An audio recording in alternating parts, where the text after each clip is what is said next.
I played with. I went to the DA, but then I missed Coach Jamil, so I came back for my senior year. But I actually have I think I have a pretty good, a unique experience in that I played literally in all 4 areas of U.S. soccer. I played club, academy, high school, and ESCNL, and McLean was by far the most fun that I had, and that's where I felt at home and where I felt like the coaches could help me grow as a player. So that's why I ended up coming back senior year, and I thought we'd get one more chance at a championship, but we didn't. But yeah, won another state cup though. We did win another state cup. Got to nationals, man. We almost got out of the group, dude. I mean, you never know, but it happens. How are things when you first started? I guess your experience when you're from say rec league and up. Yeah. I mean, I guess I started out rec league McLean. I think I played, a year there, and then made the green team. That's how I don't know if that's what we still call it now, but like the A team for travel. So I played for 2 years without Jamil. I played for Lucas and Coach Rich. I wasn't very good. I'd say I was probably like bottom of the pack. Like Coach Rich even told me that I was like bubble. He said he would have put me on the B team, but he thought I worked hard, so he put me on the green team or whatever.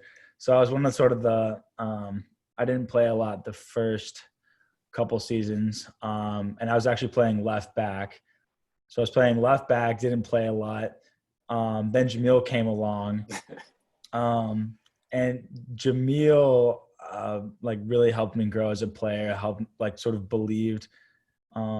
believed in all of us. Because I think one thing that's unique about Jamil, and I've never had another coach like this, is that Jamil was sort of like a super sub when he played pro. So he has he recognizes that no matter where you are on the squad, you can make an impact depending on the situation. And he'll always give you a chance to shine or a chance to grow. And so he did a really nice job of rotating the squad, and I ended up getting more and more playing time because I was getting more chances. And Jamil always stayed after practices and, worked on technique and other stuff like that. I guess that's sort of how it all started. And then from there we had a really good team, won nationals, and then I ended up going to the DA, but that's sort of that was the chunk of my time at McLean. So what were your own training habits like when you were a kid? So I didn't do anything. I didn't do anything until you came around. Cause then I remember we had a film session. I mean, I always worked hard at practice, but I didn't really start training until probably 14. And I started doing very simple stuff. I'd do 30 minutes a day. I just have a brick wall, and I'd just be hitting the ball against the wall. And it was horrible. I think every 3 passes, the ball would go flying over my foot somewhere. But that's kind of where it all began. And you just do simple footwork drills. I don't know what you guys call it, but the TikToks or whatever, different roles and stuff like that. Mm-hmm. And Jamil shared a bunch of resources to the whole team with little training drills. And so I would just incorporate that into what I would do. And I started out with 30 minutes. And then as I got older, I started adding more and more stuff until, now I'll go for 2 hours, 2.5 hours. So yeah, it started really simple, but then as you sort of learn more about the game and learn more drills and things like that, that time increases. And you still to this day are training on your own, even in college? Yeah. Well, so in college during the season, I got in trouble a bunch of times because I would stay after practice and I'd be doing stuff, or I'd do stuff beforehand. Or actually, we have this futsal court, and the coach caught me in there on game days, which isn't smart. I don't suggest going and training on game days, but so he told the trainer to tell me to stop training because I'm I love it. I want nothing else and just go and spend some time with the ball. But I still, train on my own in college.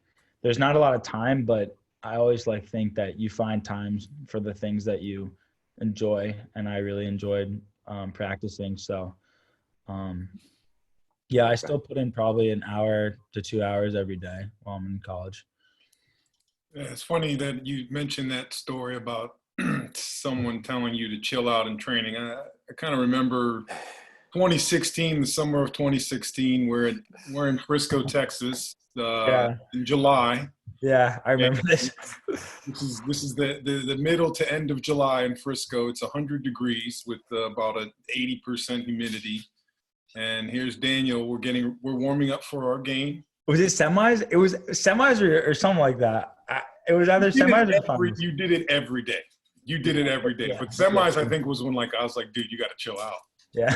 Daniel would be wearing a full warm up in 100 degrees. It's hot. I mean, pulling out a full out sweat an hour before the game. And I was drenched. I'd be like drenched in sweat, and you'd be like, "Are you sure you're gonna have energy for the game?" I'm like, "No, coach, I'm good. No, but I didn't. That's one of the things that I needed to work on was like learning how to manage, because I was just like, "No, let's go now. Let's go play. Let's get ready." But you gotta relax sometimes. So there's a balance. But I remember that too. I think it was before like the championship where like you came down hard on. You were like, "Daniel, you need to relax. This is the championship."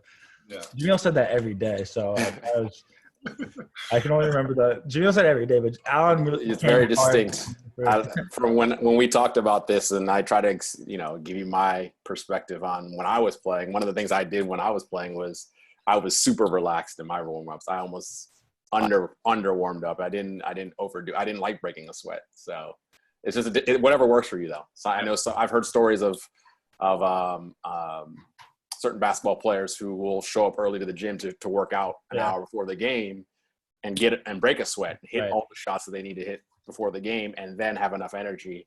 It's a way, it's one of those things that you have to figure out what works for yourself. Right. No, and even you see it in college, like there are certain guys that they will literally show up exactly an hour before the game. They haven't done anything all day, but that's like the way they work, and that's how, and they'll play fine. That's just how they get themselves ready. But I had my coach in college tell me, he said, I've actually never seen a player that sort of needs to be prepared in the way you need to prepare. Like you're just one of those guys that like, I have to be stretched out. I have to be rolled out. I have to be focused. I have to be locked in for me to like perform the way I want to perform. We'll come back to some of the national stuff, but talk a bit about your transition from college, from clubs to college. Yeah. The recruiting side of things, as well as the academic challenges, some of the personal, whether or not you miss being at home and around your family. Yeah. So I guess I'll start with the recruiting. So I guess the recruiting process for me, I was seen a little like in club, like I had a bunch of coaches that would tell me like come to ID camps because I was a sophomore and a freshman, and so they couldn't really talk to me. But I got noticed in club, and I'd be told to go to ID camps and stuff like that. And then once I went to the DA, there were a bunch of showcases, and I would obviously, I'd say this for everyone, like before you go to a showcase, before you go to a big tournament, put together like your game schedule, put together like a mini resume, and that's what you send to the sort of the schools that you're interested in. So that's kind of what I did before the showcases.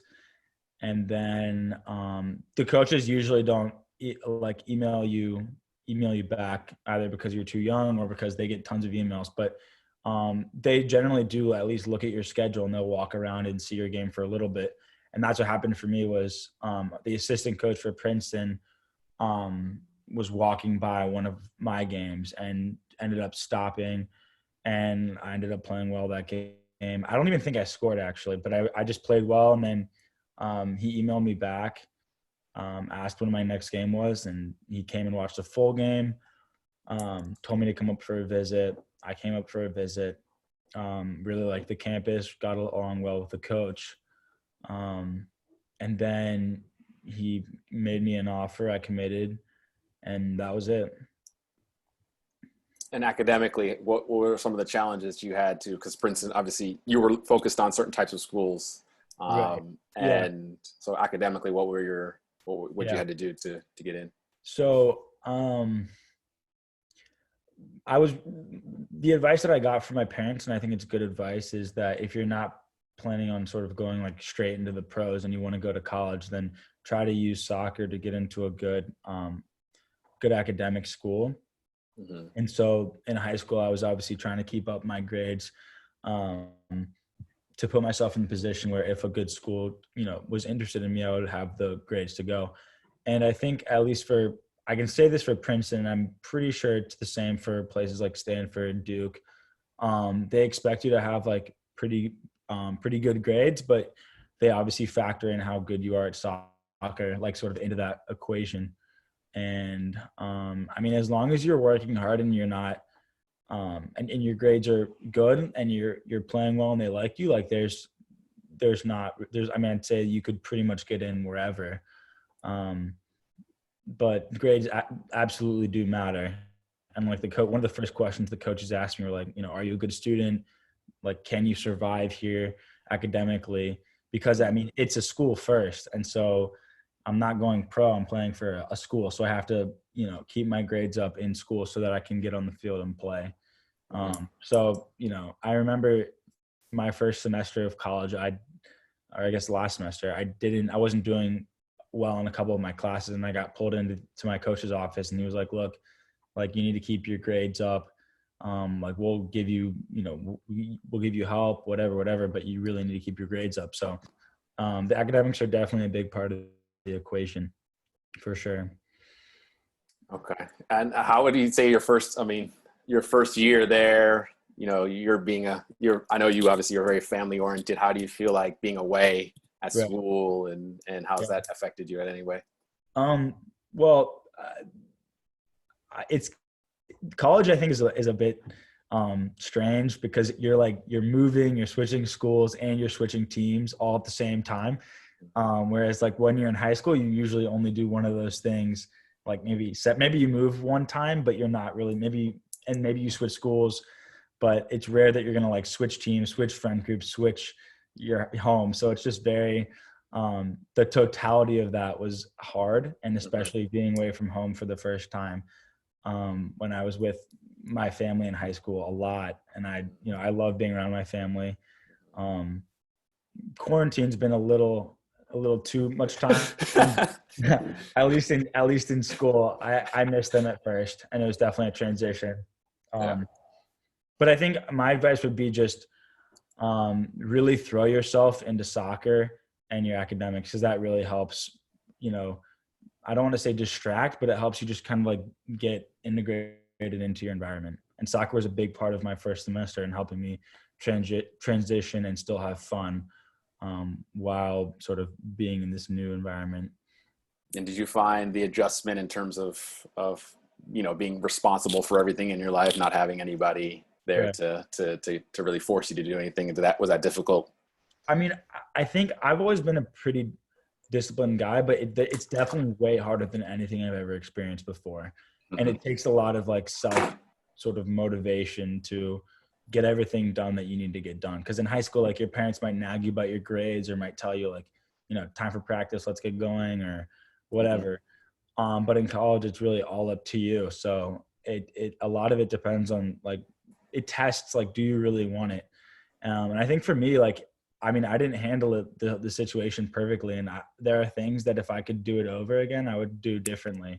And I think even that transition like affected my play on the field a little bit, especially in like the first 2 months. It was really difficult having to sort of like be away from home and, have a hard academic schedule and not have like, my high school friends, and then having to go and play soccer. It was hard. But once I got adjusted to that and I sort of got a feel for my surroundings, I ended up doing really well on the field. So all of it's related, but I think it comes down to like staying disciplined, staying motivated, and knowing what you want. Okay. There was a couple questions here in the chat. If you mind sharing, somebody asked, what was your GPA in high school? if you care to share. My GPA in high school. So I think my GPA was like a 3.8, like a 3.86 or 3.85 or something like that. It was actually lower than that when I committed, because my senior year I took easier classes and I got all A's, so it ended up getting boosted. But I think I was at 3.7 maybe. Okay. Did you have to take a lot of AP classes, or? I did. I think I took 5 or 6. I think I took 5 or 6 AP classes. The academics are a big part of it, and the coaches made sure that I had the academics sort of box checked. So I would definitely recommend taking AP classes, trying to take a challenging schedule, studying for the SAT, ACT, because all that stuff is really important when it comes to recruiting. And why did you choose Princeton over somebody? What were some of the other schools that you got offers from or got looked by? Yeah, so I was really only interested in a really small pool of schools. I really only wanted to go either Ivy League or somewhere like Duke or Stanford. I had a few Ivy League offers, but what really got me to Princeton was just the relationship with the coach, and I think that's probably how it is going to be for a lot, because a lot of these schools are going to be kind of around the same, level, like academically, financially, whatever. And so for me, it came down to, which coach did I feel like I could get along with for 4 years? Because I mean, once you commit and once you go to that school, that's going to be your boss for 4 years. So you want to make sure that you really feel like you have a good connection with them. And I thought the coach at Princeton was I thought he was a really good guy. And he's been there for 20 years. So I didn't think he would be going anywhere. And sort of, it felt like the culture was established and it was a very like steady environment to go into. So yeah, that was the big thing for me, the coach. It's like picking new parents almost in the sense like your new home. Yeah, absolutely. How do you find the playing style in college? Is it different than club? Yeah. I don't like college soccer. I'm just and the style doesn't really suit how I want to play. And there are players that are really good in college that I don't think would be good in club, DA, or any of like sort of the levels that I've played at previously. So it's different, but you have to adjust. And one of the things that I've had to do is, in the off season, I've had to really lift a lot of weights and try to get stronger, because a lot of the game is really physical. The ball's in the air way more than I would like it to be. And you don't like hitting the ball. Yeah, I hate hitting them. That was the other thing. But I think I'm trying to work on my crossing so I can just hit the crosses and not. That's something that I would have to agree with. That is more so probably now than it was before, because I think youth soccer before was a little bit more tailored towards college soccer back then when I was playing. So I was used to the physicality and the speed of the play. But nowadays, I think more club teams play a bit more possession-based style, and especially the team, the Hotspurs, we like to move the ball. Yeah. And then going into college, it's just, I remember horrible. Preseason, you're just running without the ball. And it's you get the athletes. You get as many athletes as you can together on the field, and then hopefully some of those can play. I remember in preseason, one of the first scrimmages we had, and this is different because all the other drills we had been doing, I was really good at. It was like passing drills, rondos, possession. Yeah. We had some like 2v2 drills, all of that stuff. Like I was really good, and I felt like, okay, like this isn't that bad. I feel really comfortable. And we open it up and we play 11v11, and they put all the juniors and the seniors on one team and all the freshmen and the sophomores on the other team. And I was playing in the midfield, and I just got like killed by these guys. They were big, strong. I felt like every time I got the ball, someone was just hitting me. Mm-hmm. So it's definitely a big wake up call, and you have to. But I think it's helped me because it's helped me learn how to like play faster and be more aware. Yeah. And I'm a guy who's like tends to take both of you know, I love taking touches and all that stuff. And so it really teaches you, like, if you're going to take touches, like it's better be effective or you're going to be on the ground. Yep. So yeah, interesting. Definitely an adjustment. Definitely different. I think one more question here in terms of recruiting. Did you know, or were you feeling pressure when the coaches when Princeton came to watch you? Did you feel like you had to, do more? Yeah, I remember I was in warm-ups listening to music or whatever, and my hands were sweating. Like I put my hands together and it like just completely wet. I was so nervous. Mm-hmm. And I think that's not the only time it happened to me. I got really nervous when we had nationals. Yeah. So the nervousness is totally normal, but I think it's important to just realize that like the coach, like he's here to see if you can play, but he also just, I think being relaxed and being comfortable is something that will help you like perform well. And if you're nervous and scared, you're not going to play well. So whatever you need to do mentally to sort of make yourself just think like this is just like any other game, or if you need to tell yourself that the coach isn't there, maybe that helps you play better, or maybe you're a guy that you love when you know that people are watching. I know for me, I the more people there are, the more I want to dribble and like show off. So when he was there, I was nervous, but I wasn't like scared. And I think it actually helped me like take more chances and maybe like try to take on one extra guy. But yeah, it's definitely normal to feel pressure. And I don't think there's like a right way to handle it, but there's, it's totally normal. Did you ever try to manufacture pressure in training? Like you said, like you like to put on a show when people are watching. I know this because I've trained with you before.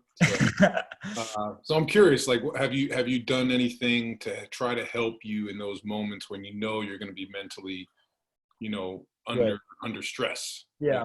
What do you do to prepare for it? I'd say one big thing is like, I think at least in my training sessions, I always start off with, I know a lot of people start with like they warm up, they might do like technique and shooting, and then maybe they'll do fitness at the end. I actually reverse it, and I like to do fitness and running at the beginning because I want to be tired when I start touching the ball, because that to me is like very game, like you're not going to be fresh in like the 70th minute where you got that one chance on goal. So I like to be like really tired when I start to going into my technical work. So that's sort of one way that I've found that helps me get or like, I guess, mirror game situations. But I mean, there's also things like just imagine like this is your last training session. At least for me in college, I'm in a classroom all day. So when I finally get on the field, that's the best part of my day. So I'm always super excited and super ready to go. But yeah, that's what I mentioned about in training is sort of the big thing that I'll do to mirror game pressure. And for those people, what position do you play? So in high school, I played. Well, how about we do this? We'll start off. What position did you play with Coach Jamil and Hotspurs? Yeah, and then we'll go through your levels. Okay, so with Jamil, I played 11, so like left forward. We played 4-3-3. I was the left forward. Then I went to the DA, played again like left forward. What DA did you play at, by the way? I know I answered. Oh yeah, I played for Bethesda Academy, so played there for 2 years.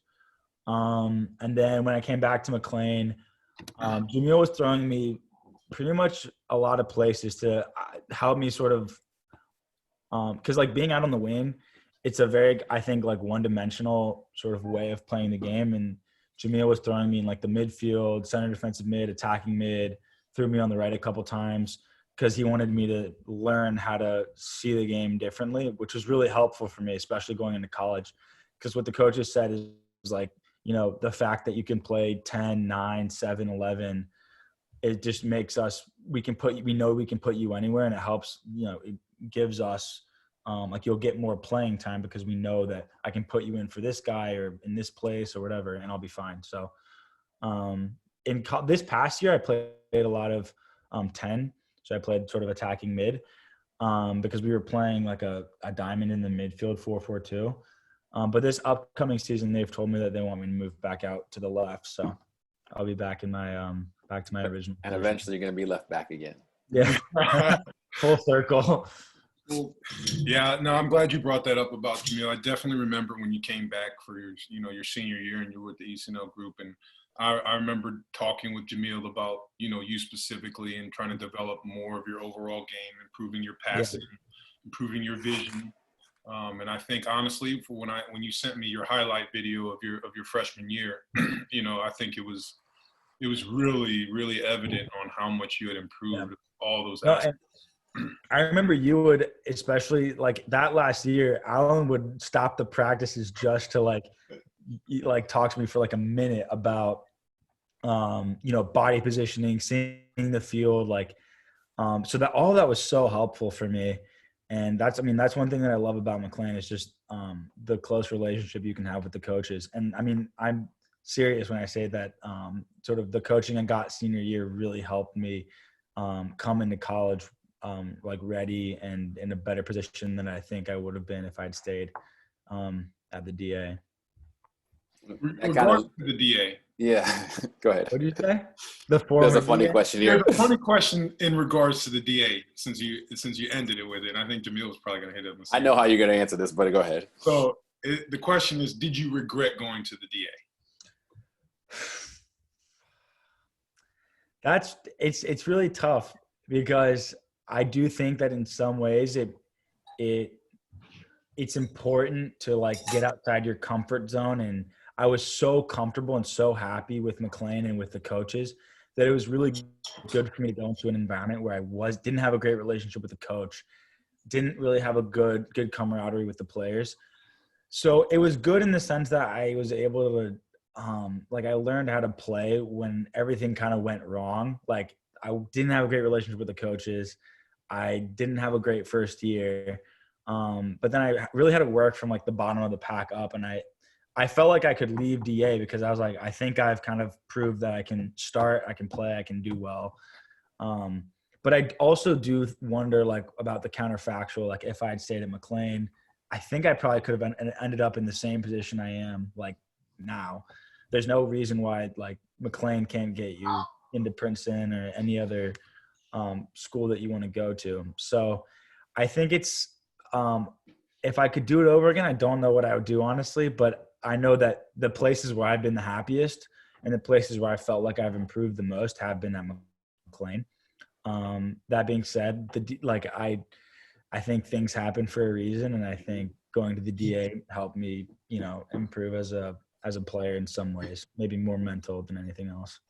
And as a side note to that same exact question, we had another player do the exact opposite of you his senior year, which Jack Rosner, our captain he was with the team as long as you were since the beginning. And his final year, instead of staying with McLean, he went to the DA, and he actually got recruited to UPenn, which is also Ivy League. And it's like the same thing because was Princeton, same experience. Yeah, exactly. Like Princeton and UPenn. I mean, Princeton's better. I'm not gonna. No, but he and I both got this sort of like the same level, same league, and we just took different paths. Would you say one of your regrets of DA maybe is missing out on high school, or do you feel like you got that experience? Oh yeah, well, I don't think my soccer experience in high school would have been complete without playing high school. I had a great experience. I don't think that it's a great idea to play high school. If you're in I guess your 04's ECNL team, if you guys are really trying to make a run at a national championship, I really think it's important for you guys to be at every practice, every tournament. And high school did take away from that. And I missed a bunch of practices in the fall, and I even came to the state cup final late. Super tired. Yeah. And late because I had played my high school game, and I missed a PK in that game that would have won the game because I was super tired. So we still won them. Don't worry. Yeah. So, but I mean, high school is a great experience, but I think you really have to manage when you do it. And I was just in a unique position where I really did take the fall off from clubs so I could play high school, and it was fun, but I can see a situation where it wouldn't be the greatest idea, but I had a great time. High school is awesome. It's a lot of fun. What high school did you attend, by the way? Oh, so I went to the Heights School in Maryland, which is all boys Catholic private school. It's in the WCAC with Gonzaga, DeMatha, those schools. And my high school, my senior year, we ended up winning the WCAC for the first time, which was awesome. So you got a nice little accolade that year too, didn't you? Yeah. No, high school was very I don't know if I improved in high school, but it's very fun. You get awards, you get You get to play with your buddies in school. You get to play in front of. It's very fun. Like if it's a fun experience. I don't know if I got better from it, but I felt like it was a good way to give back to the school because I think that's important too. Because I hadn't played any sports for the school because I was playing DA and high level club for Jamil and you guys.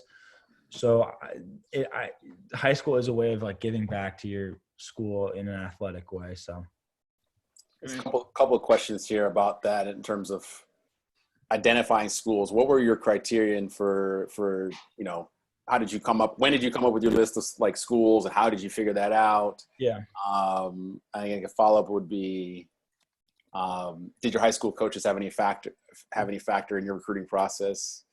Well, you weren't really playing high school during that point in time, but go ahead. How did you come up with your list? So my mom's a big chart girl. She likes making charts. So what she did was we divided everything up into 4 categories. We said like athletic, academics, social, and coaches. And those were like the 4 categories. And every school that I was interested in or that I sort of like had some like vague idea that I wanted to go there, I would just sort of like try to rate the school. So like let's say Georgetown just won the national championship. So they'd be like a 10 in soccer, probably like an 8 academics. I don't know the coach, so maybe like a 7 or something.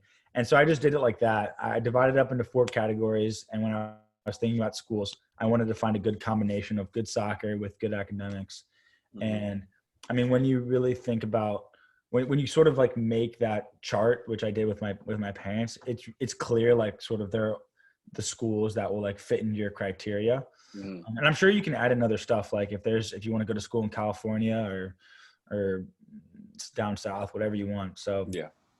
But the main thing for me was athletics and academics. I wanted to find a good combination. Okay. Let's see here. Your family is a soccer player. When did you start playing soccer? I mean, I've been playing soccer for as long as I can remember because my dad was a huge soccer guy. My granddad's a huge soccer guy. So I've been playing. And where'd your dad play? My dad played for UVA for a couple of years. My granddad, like, I think he could have gone pro in Argentina, but like tore his ACL or something. That's what he says. Maybe he's lying. I don't know. But yeah, so I've been playing as long as I can remember, but I started playing competitively like 9, 10, sort of that around that category. Okay. Let's see. Do you have any foreigners or on your team in college, and do they play differently? No, we don't. Oh yeah, we have one Canadian guy who played for. But like, I don't know if that counts for this. Canada's right next door, so I don't know. It counts. It counts, but not really. He played he played for Montreal Impact. He's a good player. Academy. So he kind of plays the same way. Yeah, I would say that when I was in college, there were some foreigners, either from Latin or from Europe, and they did play differently. They did play differently. It was harder for them, physically speaking. That was their hardest. Right. Thing was to overcome the physical challenges. Right.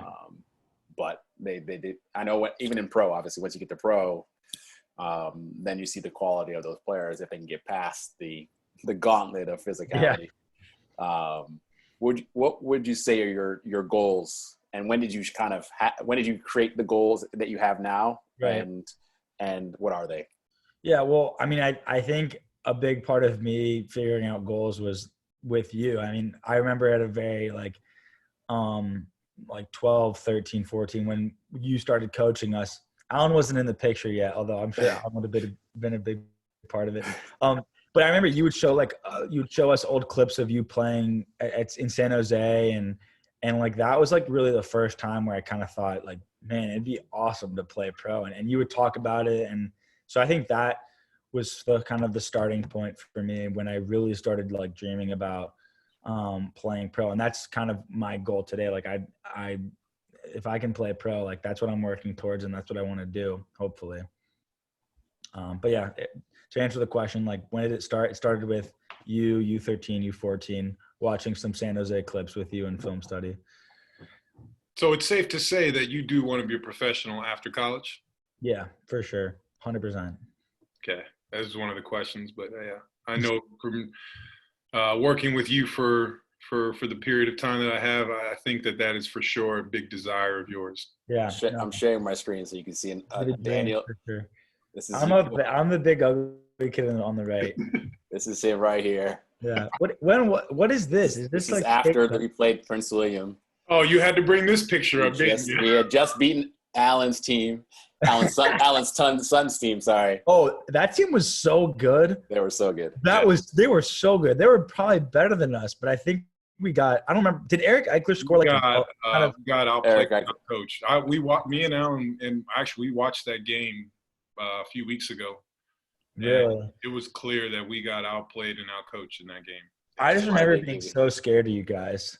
That's what I remember. I just remember being scared. They were a very good team. But you guys were very good too.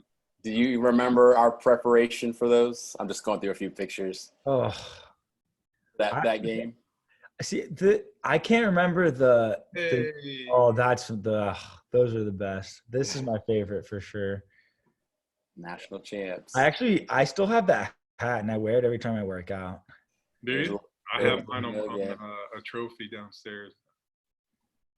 Man, 12, you 13. Daniel, we won a lot. I'm not gonna lie, we won a lot.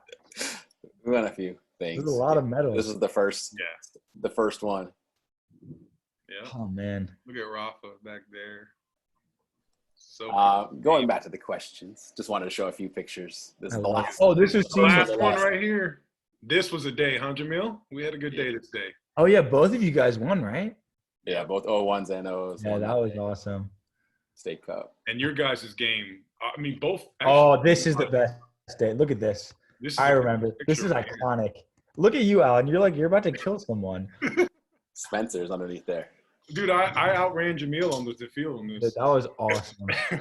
We can go into some of those questions. What do you think? What was your experience like going through that? We'd been to won a couple state cups, gone to nationals before, but what was that second time you went? What was the difference maker? You would say. What was your experience like? Can you explain kind of all of that? The year we won or last year? The year we won it. Oh, the year we won. And maybe the year and the last year's. Yeah. Well, one thing I'll say is before I even knew like sort of what a pro environment was in terms of like preparation and things like that, like we did it at McLean. Like, I mean, we probably did more preparation in terms of like film study, team meetings and things like that year that we won than we do in college. Like I'd say that 100%. Like in college, we'll have maybe like one film session a week. I mean, I remember in the hotels, we would have team meetings. We'd talk about tactics. We'd talk about set plays. We'd talk about film. I mean, that was like a pro environment. And that's, that was a really great team and like really great coaching. Seriously. Like, I mean, that's as professional as it gets. And for everyone who's, I guess, still playing for you guys, like the way that you guys run the teams is the way that, they run it at the pros for sure. I couldn't agree with you more, man. I had just joined McLean, I think less than 6 months, maybe around 6 months when we actually went to nationals. And, working with Coach Shamil and getting you guys ready for that trip to Frisco, I was like, man, this guy's going to make me step my game up because, I mean, your guys' videos, I mean, he was breaking down, the defensive pressure for the midfield. I remember him sending the YouTube links to you guys and he was talking over the links and who presses who if the ball goes here. And I was like, damn, this guy has got his team. Yeah. And I mean, honestly, Raiders I think they're still one of the best teams I've ever seen. Oh, they're better than us, 100%. And but that preparation was incredible. Yeah, we beat them because of that preparation, no question. No question. That team was deeper squad too, yeah, for sure.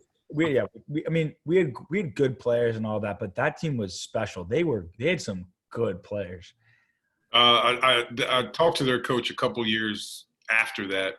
I was at National League with my ones, and he told me because the day before the national final, they did an article because remember I think we had gone to go see the girls play that evening before the McLean girls. And they came out with an article talking about how Raiders was about to make history. They were going to go the whole year undefeated. Right. They hadn't lost a game. crazy. I can't. And yeah, the coach told me when I saw him a couple years later in a hotel, he told me that he never watched the game again. Never watched it. I'm sure he didn't. I mean, so yeah, that's it. that was a hell of an experience. And Thanks, what would you Coach score? Bill. I got to coach my first game at Nationals during that time too. That's true. And what were your takeaways from that whole experience for the players who maybe, getting to that point, never been at that level? What was the atmosphere like? So good. Like, that's one of the best times. I mean, I'm one of those guys that I don't like to look back and reminisce because I'm always like, what do I have to do today? Like, whatever.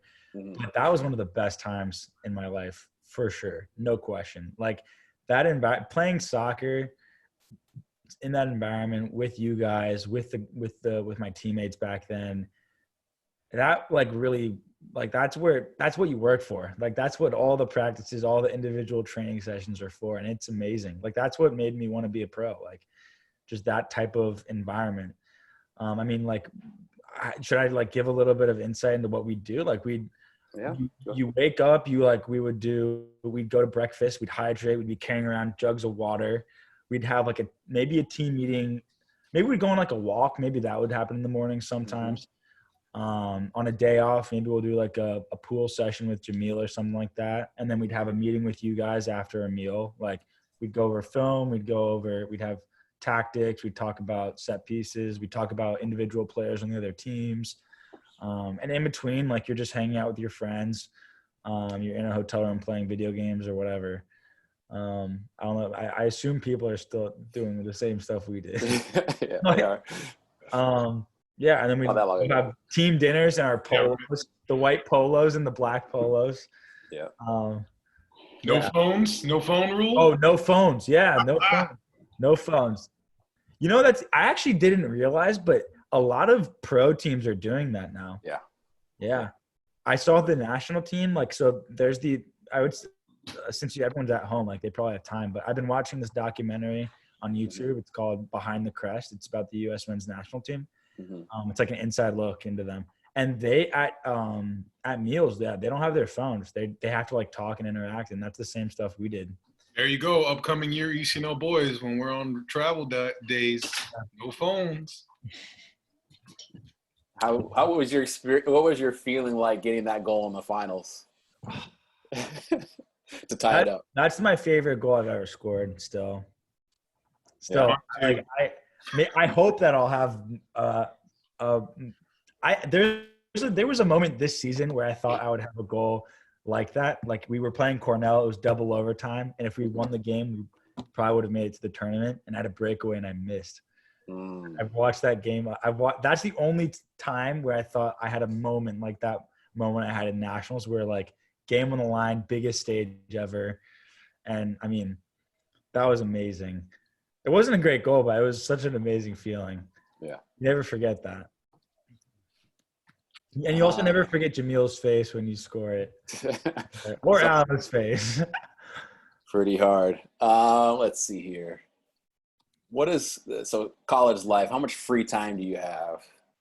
I mean, I guess it's a little bit different. I think most of my friends that are at school have a lot more free time than I do, because Princeton is very academically challenging. And I think at other schools, it's the academics don't take up as much time. But at Princeton, I'd say during the week, you don't have a lot of time, but then the weekends you have quite a bit of time.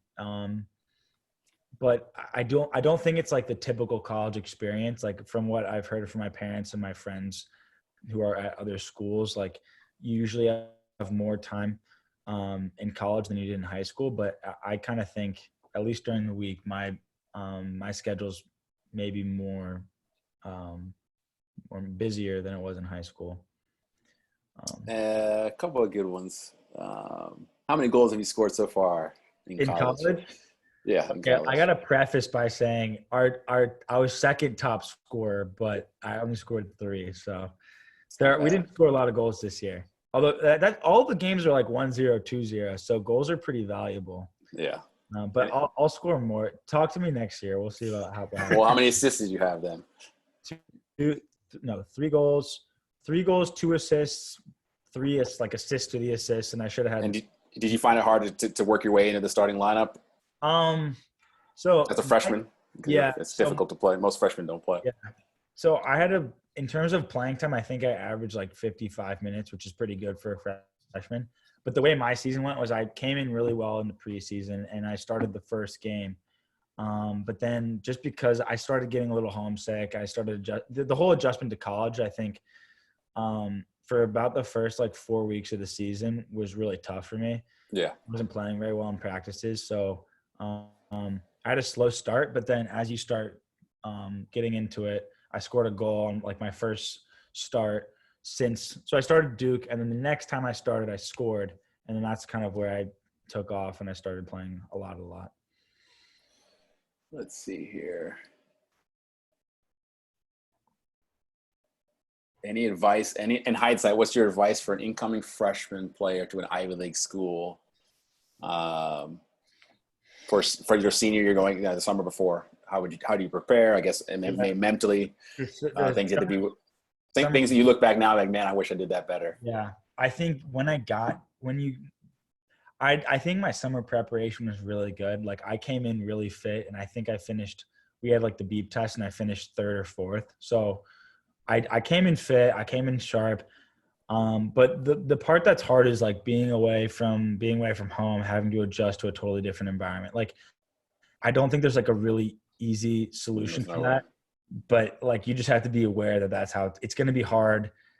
You're going to sort of have to figure it out.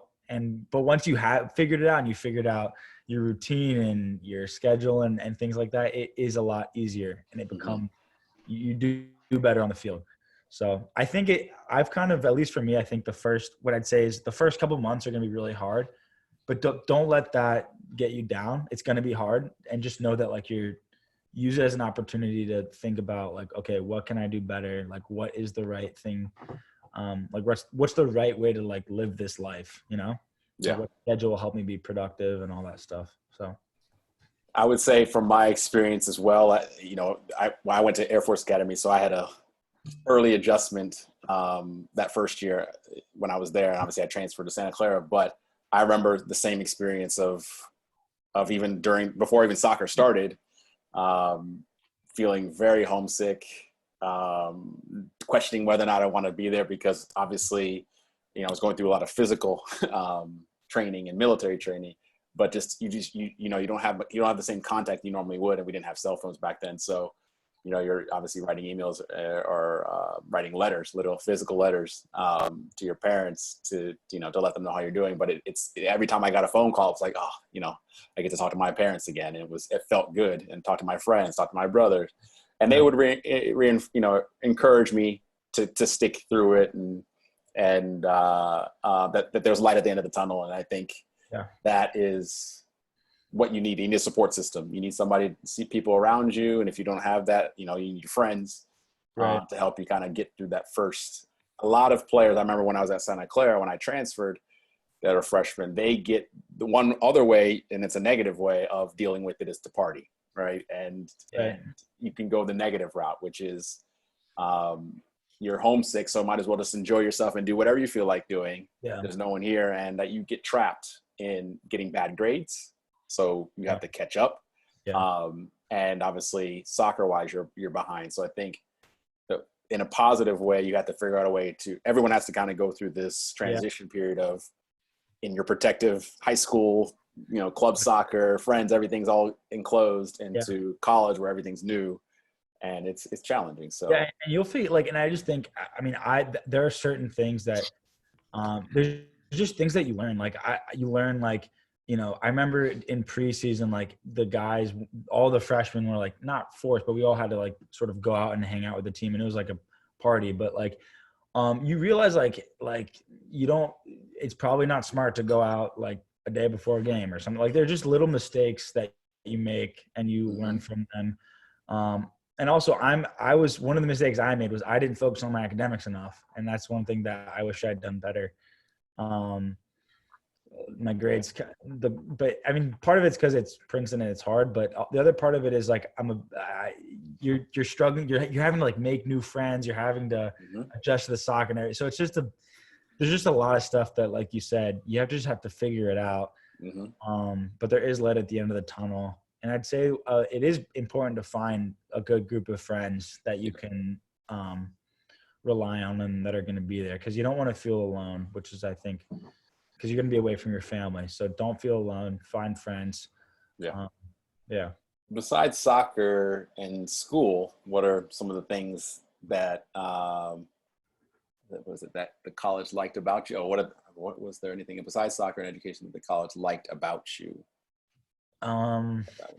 So at least one of the things that my coach says that he looks for is he definitely looks for like a not type, but they look for certain qualities. Like you want to be coachable. They want you to work hard, and that doesn't just apply to soccer and school. Just being able to do well and just give your best at whatever you're doing. That's important.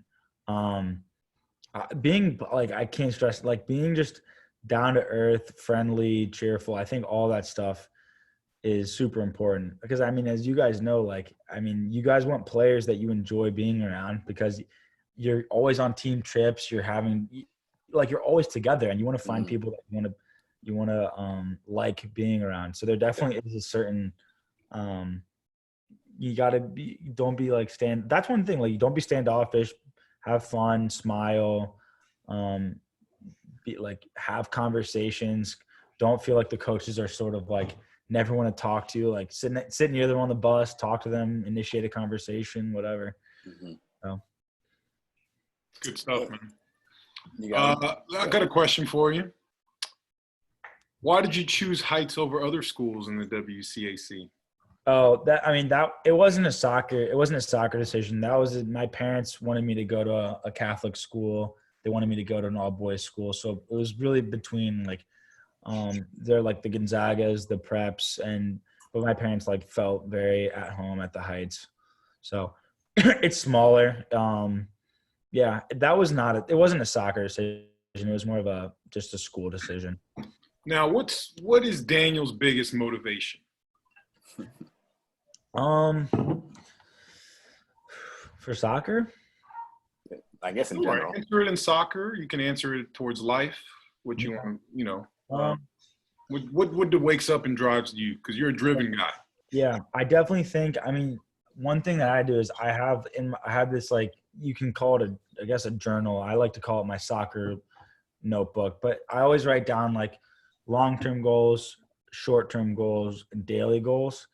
And I just have like a very clear sense of like what it is that I want. And if I have a long-term goal of like being a pro, then that affects sort of like my short-term goal, which is have a good sophomore season. And then the daily goal is like train for 2 hours a day. And then what does that training session need to look like? So I'm a very like goal-oriented person. I like seeing, something in front of me and like creating a plan to help me achieve that. I'm also extremely like competitive. So, I mean, I'm also like very petty. Like I have instances in my head of like certain guys saying something to me that like makes me mad, or certain guys that I'm chasing. Like I used to write down players that were better than me, and I made a list. And every time I felt like I beat them, I'd cross them off the list. I don't suggest doing that. I don't do that anymore, but that's one thing that I used to do. But I think it's good, like having someone, and I think Jamil has talked to me about this before, is like being willing to like see what a guy does well and taking the good things from his game and incorporating it into your own game. Yeah. So that's one thing for me, like just looking at other people, seeing how you can improve. Yeah, that's huge for me. I got a question from one of my players on my 03 guys. Actually, he trained when you joined us in training. He's one of the twins. He asked, how's life at Princeton? How's life? It's really fun. I think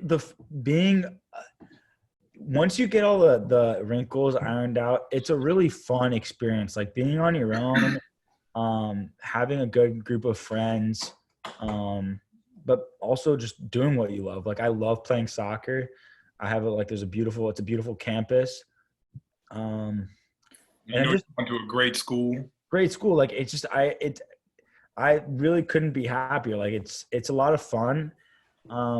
But I think that it's important to, like, I'm talked about this, like being goal oriented, having a good schedule, like all of that, I think comes into like feeling fulfilled and like being happy. So, yeah. Like it. Life is good at Princeton. Keep Life it up. is good at Princeton. We got some more questions here. Mm-hmm. Let's see. Okay, Jamil and Daniel, let's do it. Let's start counting. You guys got enough fingers? All right. How many state cups did you win here? When was the first one? You said U12. You beat Prince William, my son's team. You guys didn't win the next year. Braddock Road won it. We won 4 on the 7 years, I think. 4. Daniel won 3, right? I think I only.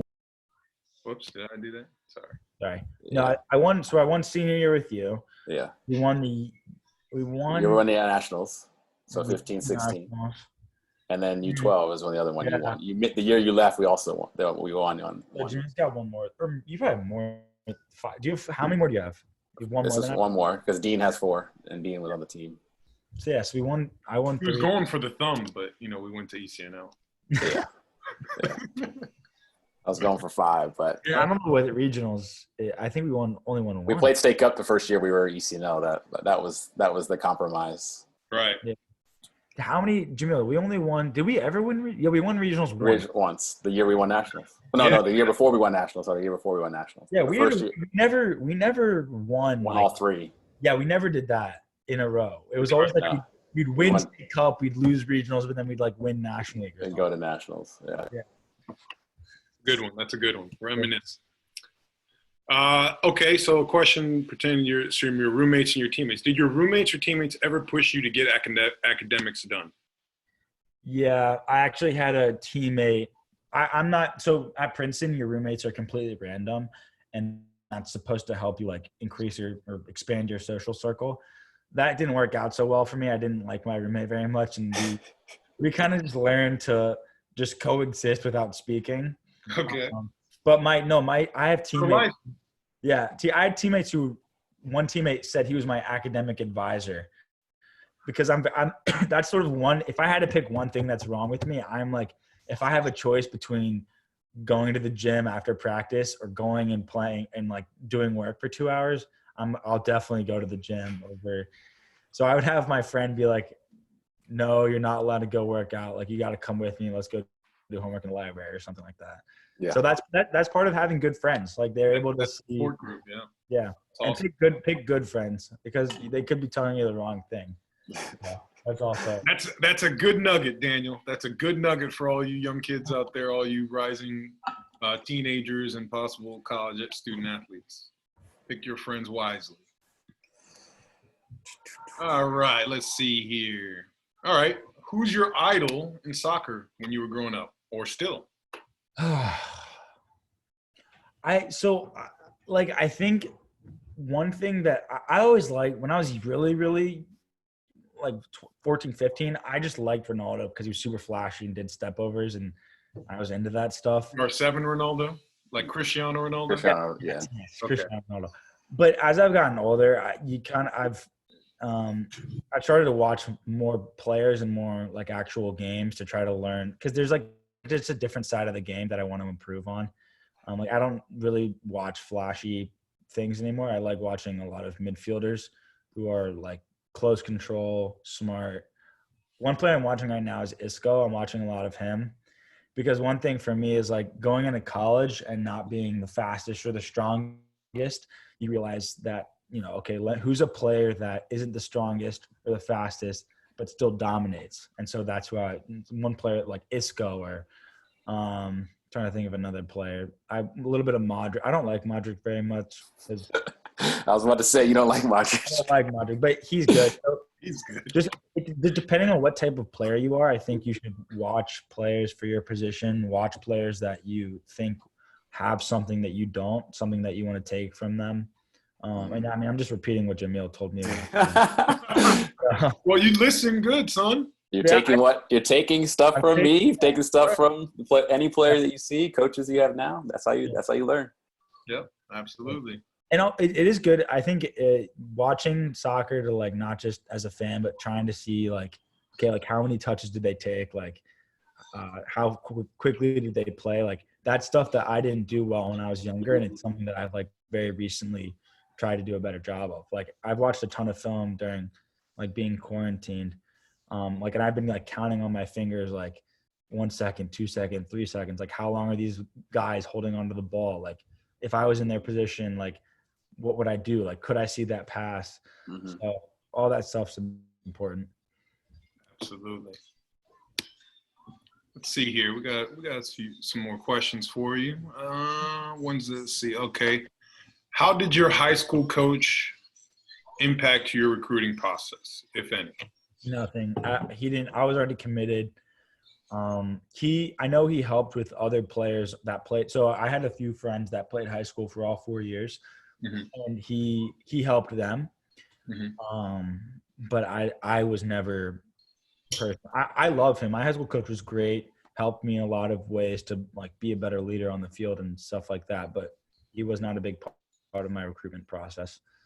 Yeah, that's one that, you know, some coaches have more impacts than others. Some have more contacts than others. So, you know, that's kind of a toss-up. The one thing I'll say is if you're in McLean, I think, and then you're on, you know, I think the coaches that are working with the players in those age groups, I think the contacts that we have, you know, as a collective group are pretty well, and we have a good reputation with college coaches. They like to come in and watch McLean players. So. I was going to say that I think that you guys would easily have more college contacts than any high school coach that I know or can think of. I mean, unless you play there. I mean, I know there's like a high school in New Jersey. Like there's like a high school in New Jersey that's pretty like they feed a lot of players. But any high schools around here, like these coaches, right? You know, you and Jamil definitely have more contacts and are better for the recruitment process. Okay. Do you see that one in the chat, the eating club? What is that? What's Kai trying to say there? Kai, what are you trying to say? Eating club? Which eating club did you plan to join? So I don't know how he knows about eating clubs, but okay, you know what that means. It's kind of a funny name, but it's basically like it's like the equivalent of like a fraternity or sorority, but they're it's just where the social life is. Like there's 12 eating clubs at Princeton, and that's you don't really have dorm parties. You go to the street, which is where all of the eating clubs are, and depending on if you're on the football team or the soccer team or the lacrosse team, like you'll go to a sort of like the eating club that your team goes to. So I'll probably go. I mean, this name means nothing, but I'll probably go to join the cottage eating club because that's where the soccer team is. But yeah, I mean something specific to Princeton then. Yeah, that's not like that. You will not find that anywhere else. That's pretty funny. That's a good question. Thanks, Kai. Learned me something. He's on. He must have somebody in his family that went there.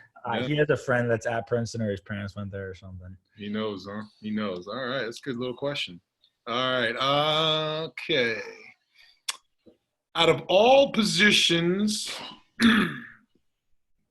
you played, which one was your favorite, or is your favorite? I like left wing. I like being close to the goal. But if I had to say like what position helped me become a better, well-rounded soccer player, it'd probably be playing center mid senior year, because you just see a different part of the game, and like it's just different. Like I think you have you don't really like see it until you experience it. Like having to see the game 360 instead of like just in front of you. I definitely think center mid was really helpful in helping me see the game in a different way. Well, your favorite was left wing. Yeah, for sure. You love picking that ball up and looking at the right back and saying, me and you are going to the goal. Oh, man. Okay, here's another one. What's your favorite professional team? I'm a Liverpool fan. You're a Liverpool fan? Liverpool fan. You and Coach Jamil, huh? All right. All right. Wait, you guys aren't going to get the league this year, or what happened? Oh, I don't know. You're finally going to get it, and then the coronavirus hit. It'll happen eventually, either now or later. It doesn't matter. It's going to happen. Okay. I mean, if it doesn't happen this year, the soccer gods just don't want us to win it. I might lose all hope after this. I'm getting the YNWA over here on the chat. All right, Nisa, you're a Liverpool fan too, huh? All right. What did college coaches want to know about you as a player? I know you kind of touched on it a little bit. Yeah. It depends on the coach and what's like their playing style, and what position they need. But I mean, in my personal recruitment process, like what they saw in me was like a very technical player who could take players on, like I don't know if I wasn't really recruited as like, oh, he's gonna score a ton of goals, but I'm trying to turn myself into that. But I was kind of known as like very close control, good dribbler. So that's kind of what I was recruited as. But I do think it's like important to be very like well-rounded, as like we talked about earlier. Mm-hmm. So, a couple of last questions. I don't know how well you could answer them, but we'll give it a go. What percentage of soccer players in college become pro? So you can kind of think about, did you guys have any from Princeton that are? Yeah, so from Princeton, I know that the weird thing about Princeton is a lot of guys who can go pro choose not to because they have really good jobs lined up after college. And if it's a choice between making $60,000 at a pro team or making 3 figures straight out of college or 6 figures straight out of college, some players choose to do that. But if you're the best in your class or even top 2, like you'll go pro. I mean, I think if you look at a lot of players, like if you're good, like I think whatever league you're in, I think it's possible. I mean, there's a lot more opportunity, but it's not the level of play has gotten better. So, but it's the choice between regular lifestyle, not regular lifestyle, but the common choice would be getting a 9 to 5 or, playing soccer and having to grind through that. And unless you're the top national team type player, it's usually, like you said, you're not making the bucks like you would if you were, right. Getting a regular job. So it's definitely a choice, but I'd say it's less than 1% in terms of percentages, because just a lot of players just decide there's a lot of players who don't even try, right, to play pro. And then there's a lot of players who aren't good enough. And then there's players who are good enough that you need a little bit of luck, the right timing, right, opportunities. You also just I guess you could just look at the draft. Like, I don't know how many players get drafted, but it's like I'd say, isn't it less than 100? It has to be less. Yeah, it's less than 100, but they recruit obviously more outside the draft too now. It's more common to use regular recruiting methods, scouting. But it's hard. It's really, you would know that. Think of all the schools, every level of college soccer plus, or just even thinking just D1, all the schools in all of the states, all the players on those teams who don't go pro. It's a lot of players. So, how common is it to go D1 on an ECNL team? Well, you were only ECNL team for 1 year. Yeah. It really, the ECNL is just the top league, currently. At least outside of DA, which now doesn't exist. But when we were a top team before ECNL, so you consider them similarly. If you're a top team in a top league and one of the better players on those teams, you're likely going to get recruited by D1 schools. So it's not like they don't. We had this in the other conversation. Not like they don't look below that, but that's where they start. They start with, when DA existed, they started with DA. Then they'll go to some of the top regional teams in the area to find players, because that's typically speaking what you would expect to find the best players, and you work your way down. But I also think that, and you probably have talked to some of your former teammates, that other levels of college also are good. Just depends on what you're looking for. D3 is also still very good. Right. Soccer, and is a good experience, has a similar, just different. It's just different. And so I think that's also important to keep in mind when you're considering where you are now and where you think you could be in the future. It's less to do with the league you're playing in and more about you as an individual player and you as your personality. And you got to find out what the best situation is for you, So that's my advice. Happen to play DA, you happen to play high level club, I would say at a national level. And you ended up playing in D1, for an ECNL team, quote unquote, for 1 year, and then going to D1. So, Yeah. but if you had gone D3, you'd still be talking about some of the same things that we're talking about now. Because academics was actually probably the driver in a lot of ways to the school you picked, and then soccer. So I think that's how I would look at it. Yeah, I agree. I think it's, D1 on ECNL team,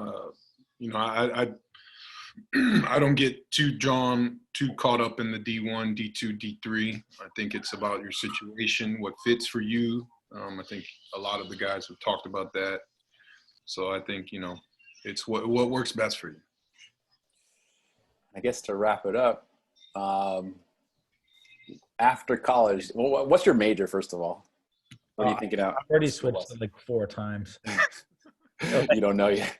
I was like thinking about being economics and public policy, and then I was playing around with history, and I think right now I'm politics, but as of now I'm just taking classes that are interesting. I don't really care what the label of my major is. I just think about I have a couple kids at Princeton who went to my school, and they've given me some good information about good professors and stuff like that. So I'm just looking to enjoy being in the classroom. I don't want to have to go through classes that I just hate and I don't want to be there. So, and then after college, would you want to stick with MLS, try to go or overseas if you decided to go that route, or you had the chance to go? Start MLS. I don't know how realistic it is to say that I could go to Europe. Probably not. But I'd love to get a chance to play in the MLS, and then if I'm good enough, play for them, get called into a national camp. That's the goal. But it's hard. Like, it's super rare. But anything's possible. Like, you never know. I know there are players that come out and if you get drafted, you do well in camp, you do well on the field, score 15 goals in an MLS season. Like, that's all it takes sometimes. So that's some all. Skills, some lucks, a lot of hard work. So I think that was Alan. You still there? I think that was the last question in terms of the ones that they submitted. So was there anyone? I think someone just submitted one more, or that one we just did. Yeah, that's the one we just did. I'm going to look at the chat real quick and make sure we pretty much got them all. Like yesterday? Yes. Yeah, I think we got them all. Looks like we had a good, successful Q&A. Yeah. Awesome. Again, Daniel, I just want thank you very much for sharing the knowledge and your experience, for the guys that are paying attention, and for the parents. I know there's some parents out there that are wanted to hear about your experience, obviously Ivy League school and playing D1. So I know I'm very proud of you. It's been a pleasure to work with you, and I look forward to seeing you on the field again as soon as we get back. And I'll let Coach Emile wrap it up. I'll echo the same things. Obviously we're from where we saw you first until where you are now, and it's been an amazing journey and an experience that I'll never forget, obviously, and cheering for you from here on out to do amazing things. I know you got a good, strong head on your shoulders and strong family behind you, and so things are looking up, and appreciate you taking the time. So. Well, thank you for having me. And just for everyone watching, like, you can't pick 2 better mentors than you two. So appreciate it. Pay attention to what they say. Thank you, sir. Thank you. Thank you, everyone, for watching. We'll try to get it edited up and get it on YouTube shortly. I know I'm behind from last week's, but we'll get it done, and we'll get the info out to everybody. For the next couple weeks, I'll just announce real quick, we have some big guests. No knock to you, Daniel. You're a fantastic big guest, okay? But we're going to have some former national team player for the U.S. women's national team, maybe a former